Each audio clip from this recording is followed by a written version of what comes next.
Hello and welcome to a special episode of Morge's Community Multiplayer EU4 Political Chat. Joined by Mindboy today. Mindboy, how's it going? It's going great, Torsion. I'm So, happy to be here. yeah, glad I had the opportunity to speak with you. Wanted to actually not touch on politics this time, but on your war with the dwarves over the past session.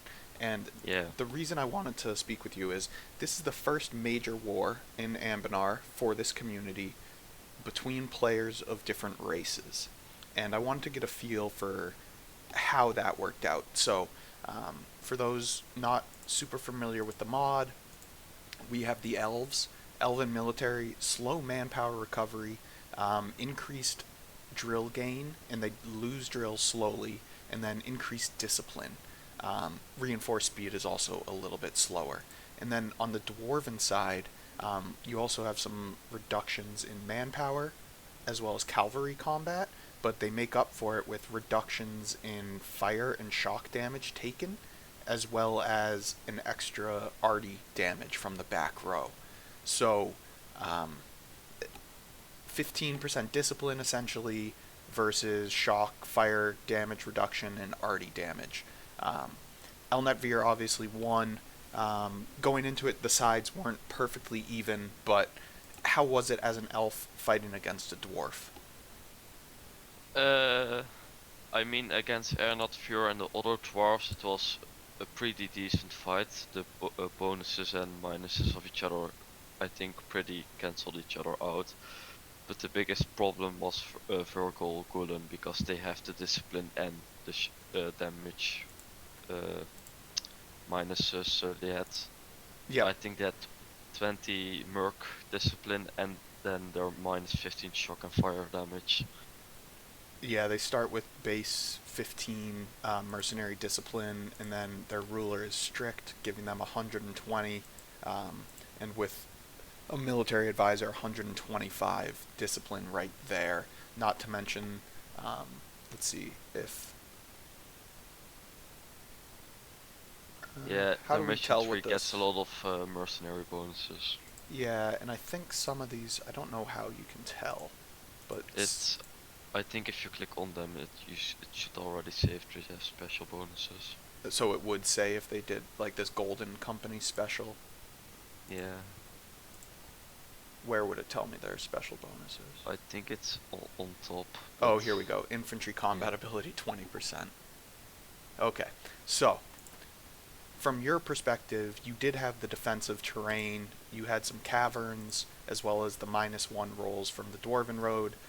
You started with a number of forts that you had built, but you were not able to hold the defensive terrain. Is that accurate? Yeah, I first expected them, so I had my army ready in the forest because that's the closest area to my homeland with the least amount of forts. So when the war started, I saw that their army was sieging the caverns down, and I thought I had enough time to walk over there, but because of all the bonuses dwarves get, I think he got a fort in 2 or 3 rolls. So, and then it was I defended the caverns for a while, but it was just overwhelming. And whilst I was defending the caverns, Volkogulen just pushed in through the wall, crossed the tunnel, and was already sieging the wall down. So that happened all very quick. And So from a manpower perspective, Verkal Gulen also gets some bonuses to um, the manpower associated with their mercs.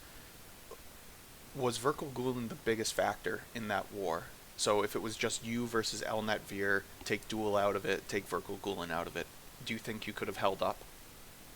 oh, if it was only Ernature, really, because at the end of the war he was also at 0 manpower, even though I only half of the fights were against him. So if it was him versus me alone, probably.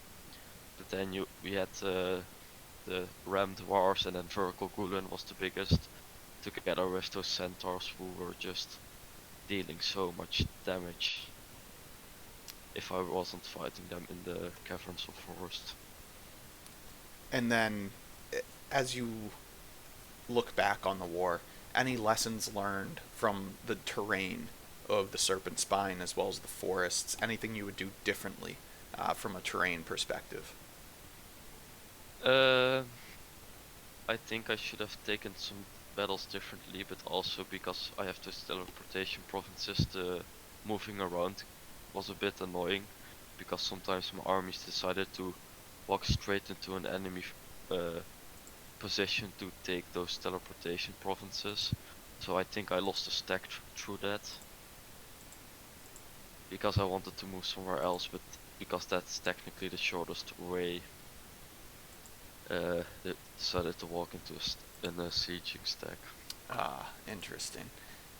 And as you look back on the war, elves versus dwarves, the mod, the different abilities, do you think it was balanced or do you think it was imbalanced? Uh, I think the just dwarves versus elves is balanced, but yeah, that Verkukulen technically has the discipline bonus, the shock bonus without the manpower minuses. That's just a more imbalanced thing in my opinion. So hard to compete with Verkogulin, but otherwise relatively balanced. Yeah, And then I'd also like to ask you a few questions about your ongoing war against Zale and Equitbar Overclan. Uh, there's some magic involved in this war, I believe. Um, yeah, can you walk us through? I heard talk of a dragon. What what is that? yeah, yeah. I read the tooltip wrong. Uh, when I looked at siege magic, it said legendary shapeshift. It's in transmutation, I think. That ruler died, so my heir is now a mage, but the ruler I could do magic with died. Ah, okay. So Yeah, you have a consort. Yep. yeah, but my heir is a powerful mage, so that's good. But I read the tooltip wrong. It's basically if you have a legendary in a certain type, you could shapeshift into a dragon for sieges. But Interesting. I read it wrong, so that's it. But Dual, my ally, did some siege magic. That's how we got so quick to the capital, because we managed to siege the hold fort in the middle down, and then we could just march straight into the capital.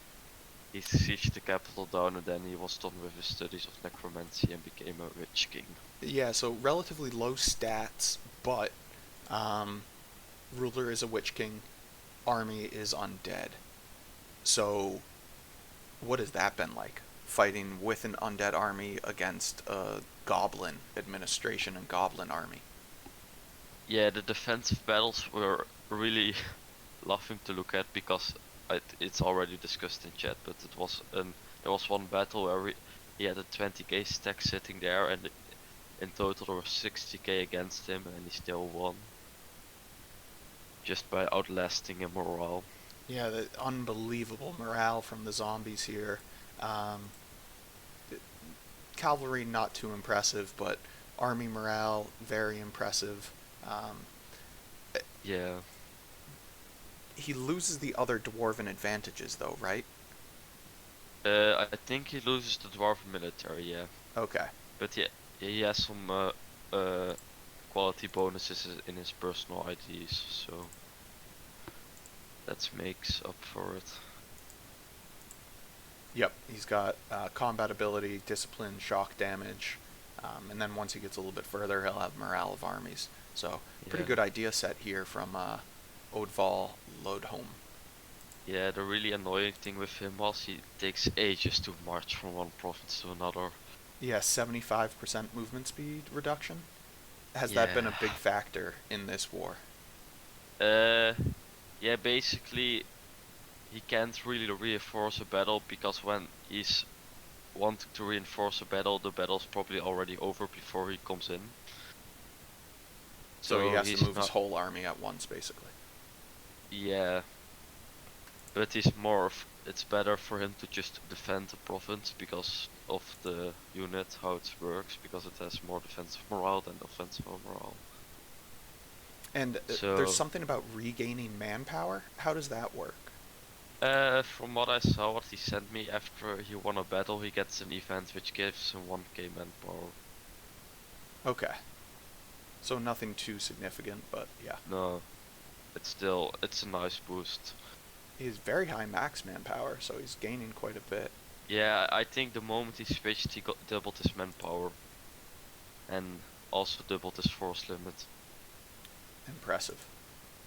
Well, Mindboy, appreciate you taking the time and walking us through some of the racial warfare elements of Anbanar, and hopefully your next session is maybe a little bit more peaceful. I don't know, maybe you enjoy it, We will but see what happens. yeah, good luck to you.